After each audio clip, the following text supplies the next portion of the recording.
包生仔個方案咧，其實係一個幫佢做好多嘅 marketing， 一個好初階、中階到高階嘅諗法嚟。我哋好大信心，點解啊？原來我哋個信心大到就係包嘅。有咩 marketing 公司可以講話叫包你咧？如果唔得嘅話，我哋會點樣去令到補償翻俾你哋？呢個係我哋嘅承諾嚟嘅。零售嘅有兩大嘅問題，第一就係佢哋唔夠客翻到，第二就係佢哋唔能夠轉化翻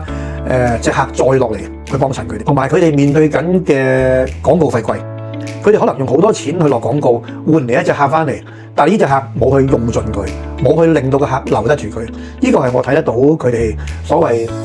旺丁唔旺財咯。我喺呢行咧喺做銷售做10幾年啦，咁我哋本身我哋嘅銷售點線上線下都有，我哋大概咁講啦，我哋線上大概有10零個點啦，線下都有10零個點，所以我哋今日會出呢個計劃就係話會有一個銷售保障計劃，就係我哋去諗雙管齊下，有 marketing 係唔係可以真係幫到你嘅產品去做銷售咧？如果我有埋銷售嘅腳，我係咪真係雙管齊下？咁你就可以爆啦！健康嘅食品啦、個人護理啊、家品啊、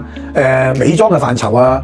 一般嘅零售嘅行業啊，裏邊嘅一啲可能做零售銷售啊、做批發啊，嗰啲我哋都可以幫到佢。喺我哋呢個頁面登記，喺樓下俾一啲資料我哋，睇下有啲乜嘢嘅好嘅策略、好嘅方案，可能喺短期內，我哋可以喺接觸嘅方面咧，我哋可以大家傾下。你有嘅資料翻嚟咧，我哋會絕對保密，我哋唔會外泄嗰啲嘢，放心。